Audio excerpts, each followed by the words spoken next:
The end of the day with Ray. Hello, my friends. You know, over the last 15 years, those friends of mine that sell supply and service print equipment, transitioning into IT services, they'd show up at the meeting. Someone would stand on stage and they would tell you this: there's 3 ways to get into IT services. You can build it, you can buy it, or you can partner. And then they were telling you basically how great it was to partner. That was the narrative they were trying to sell because they were the partner. Ladies and gentlemen, for the last 15 years, partnering with a master service provider has not worked out well for our industry. I know there's probably been some one-offs, but I'm talking about an industry trying to transition over the last 15 years, listening to the same people tell you the same story over and over and over again. Since I left Milton Bartley, my friend down there at ImageQuest LLC 6 years ago, I've been screaming at all of you. You got to move upstream. You've got to sell preferred customers a minimum price. I believe that minimum price should be about 10 grand a month, maybe 5 grand. If that particular vertical or customer you believe will grow into the 10,000, that'll make some sense. But running around selling $1,000 and $1,500 a month service contracts is a recipe for disaster. I've been screaming about it. But yet all these consultants over the last 15 years, they'd stand on the stage at your venues and they tell you that's okay. Yeah, we can do the back end for you. Go out there and get that $2,000 a month, $1,500 a month service contract. That'll be just fine. Because all those consultants, well, all their customers are lifestyle IT services companies. And who in their right mind? Who in their right mind that owns a copier dealership, a printer dealership that's a multiple of tens of millions of dollars wants to build a lifestyle IT services company? This is my argument. Why? Because most of the consultants you talk to, that's their customer base. Lifestyle IT services companies. Ladies and gentlemen, I had the pleasure to go to Impact Networking's managed IT services meeting for the internal IT services team at Impact Networking. There was over 300 people on that team at the meeting in Chicago. Patrick Layton, who started that business less than a decade ago, was talking about how when he started, he had like 7 employees. Now he has over 300. He brought in vendors that distribute global IT service products, software and products. And 2 of those vendors stood on stage and told the audience that Impact Networking's managed IT services business is in the top 1% globally. And they are. And they're in the top 1% because they have a discipline, because they have processes, because they have the right human capital, not because they have a master service provider that told them they could get into IT services for no cost. They put together a business plan and they act on the disciplines of that plan. And for the last 6 years, I've been screaming at all of you. You can do this, but you better have discipline. You better have a plan. You better have the right human capital. And you too can do this. And so today I want to talk a little bit more about this because it's getting a little bit scary. And in 2023, we must make this the year of reality around IT. 2023, let's make it the year of reality around IT. Let's hold these people accountable that have been telling us the same story for over 12 years. A story that's taken us down a really rough road. A story that's taken us down a road of almost pure dysfunction. Ladies and gentlemen, we got to change the game. Because none of my friends that have a multiple of a tens of millions of dollars worth of business in the print world want to build some lifestyle IT services company. Every one of you are starting in a different place than a lifestyle IT services company. You're in a different galaxy. You're running successful enterprise businesses. These folks have 5, 6, 7, 10 customers. They're lifestyle businesses. There's nothing wrong with these folks. There's literally thousands of them around the country, but you're not one of them, nor should you aspire to be. When I heard Austin's interview with Andy talking about how they're selling $1,000 and $1,500 service contracts, how he dismissed the fee-based assessment, and then we all know what shape they're in, it's horrifying. Ladies and gentlemen, I want to show you this next slide. I did a comparison between Visual Edge and Konica Minolta, and yes, the Visual Edge logo is still upside down. And it's upside down for a reason, because they continue to gaslight the realities around that company, and no one in our industry is talking about it, and they are what we need to be talking about. Austin said they're a $309 million company. I question that. I think they're about 250 million. And I started thinking about what are they doing in reoccurring services revenue for IT? What if they were doing the same thing that Konica Minolta's doing in their IT business? They call it DWDX. It all covers in that number. They don't ever break it out. So I did some math. I shared this same math when I did Konica Minolta's third quarter numbers. It was a little bit horrifying. I can't wait for their year-end numbers. Their year just ended a couple of days ago. We'll see those numbers soon. But let's look at this math. Let's say Visual Edge is really doing $250 million. If they were doing 1.25% of their revenue in reoccurring IT services revenue, that would be $3,125,000 or $260,000 a month. 1.25% of the revenue. And I'm not talking about selling a bunch of 365 subscriptions and calling that IT services reoccurring revenue. That's not IT services reoccurring revenue. That's subscription revenue with very, very low profit in it.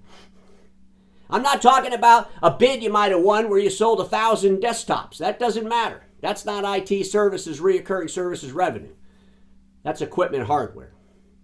Let's look at our friends over at Konica Minolta. If you look at their entire print business, ladies and gentlemen, for 9 months in, it was $4.2 billion for the total of 9 months revenue. Their DWDX, where their IT services lives, did $532.8 million for the 9 months, 1.25%. Think about it. You have to ask yourself the question, is Konica Minolta building a lifestyle IT services company on a multiple of billions of dollars worth of revenue? If you look at these numbers, you'd have to say yes. They don't want to share the realities of all covered. I think they really should. Especially if they want those dealer friends of mine to use the All Covered platform as a master service provider for them. I want to talk about this master service provider whole thing. And ladies and gentlemen, we know that a master service provider is who a dealer would hire to do the back end, the heavy lifting, if you will. So they could go out there and sell IT services and then let the master service provider manage the knock and do all the heavy lifting. And I'm going to say this, dealers don't need a master service provider. Dealers need a masterly crafted business plan. They need to invest in creating a business plan by bringing in the right human capital, to develop the right processes, to bring in the right people, and go into the marketplace and execute. Because they know the customer they want. They clearly can define the stack they deliver. They understand the relationships with all the vendors that support the stack because they control that relationship. They control the SLA with the end user.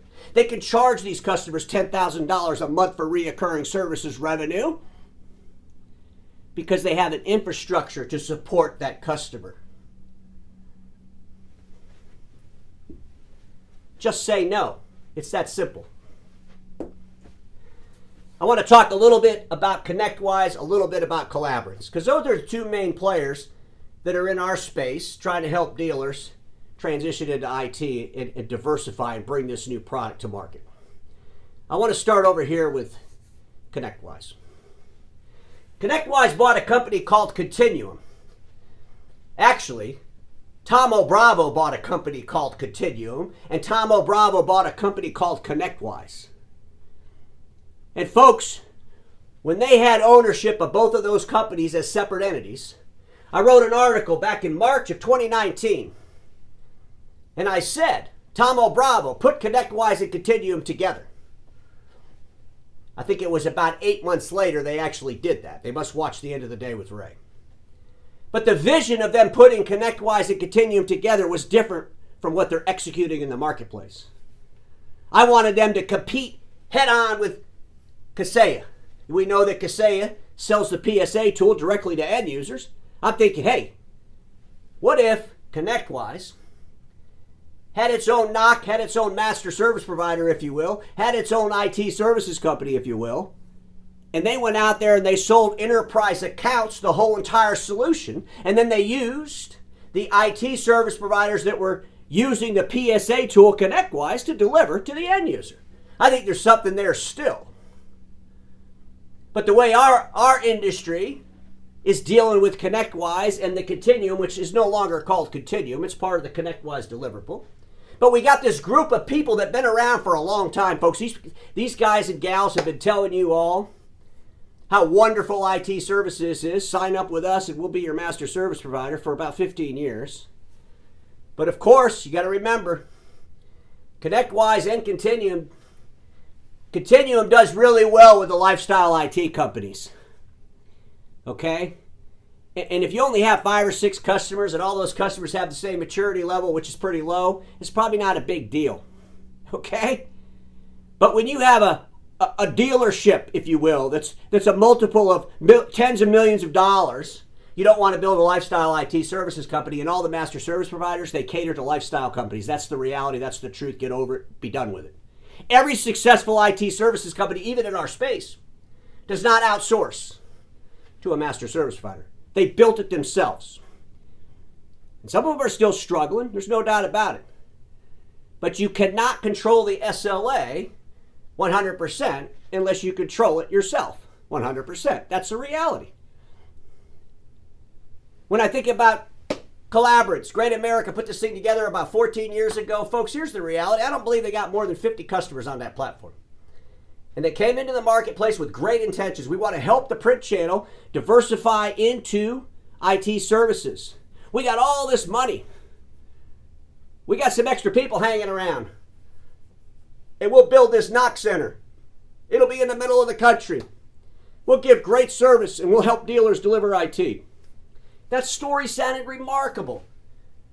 That intention was honorable 15 years ago. But where are we at with that today? Where are we at with that today? Most of the successful dealers that are out there delivering IT services that might have started with Collaborants, are they still with them? I'll ask that question, because I have some experience that says they're probably not. And then you have to ask, why is that? Ladies and gentlemen, it's simple. You can't go into the marketplace and deliver exceptional services to high-end customers where you have a floor of a service price of 10 grand a month, say, and have those customers in the same pool with customers that are paying $750 or $1,000 a month. It's not going to work. And for 6 years, I've been screaming at all of you. You got to move upstream. I want to ask both the folks at Continuum, now ConnectWise, and our friends over there at Collaborants, answer this question. Put it in the comments. Are you still going to tell our customers that sell supply and service print equipment that they can go out there and they can sell thousands of customers contracts for $1,000, $1,500, or even $2,000 a month? Is that still a viable business model for those friends of ours in these multiples of tens of millions of dollars companies? Because, you know, I've been screaming about this for 6 years, and now we're starting to hear people talking about, oh, you got to move upstream. The reality of it is, if they move upstream, they're going to realize they can't do that with a master service provider. And because of that fact, these folks are going to be reluctant to start screaming that message as loud as me. Ladies and gentlemen, I just want to share a couple of things because this is important. The unrealistic optimism is killing common sense to realities. I read this on the Collaborants website. This is on the Collaborants website. I want to read this to you. And I'm not reading this to you to beat the crap out of Collaborants. I'm reading this to you because this is the mentality that's still on the mindset of people trying to help these dealer friends of mine. Listen to this. Great America had the resources, staff, and customer service expertise and created a network operations center and help desk along with the supporting infrastructure so our imaging dealers could be in business in the managed services space within 60 days with virtually no upfront investment. Holy crap. Take that off the website. No upfront investment, 60 days. It'll take those dealer friends of ours 90 days to write the damn business plan to go into the marketplace and deliver exceptional services. 60 days? It'll take those dealer friends of ours at least 90 days to get the right human capital to come into that organization so they could build a team that possesses the skills so that they can execute off this phenomenal business plan that they wrote to go into the marketplace. Collaborant shares on theirs, and I did a whole episode on Collaborants not too long ago, and I kind of brought this up, and a $750 $750 monthly minimum billing commitment, and that could be on 2 customers. How in the world is this help desk that's taking customers on for $350 a month, $750 a month, $1,000 a month, $1,500 a month going to take care of your customer that you went out and got that's paying $10,000 a month for services? You know what, ladies and gentlemen, here's the reality. It's not. Because you're out there selling Mercedes-Benz and you're selling a Mercedes-Benz experience.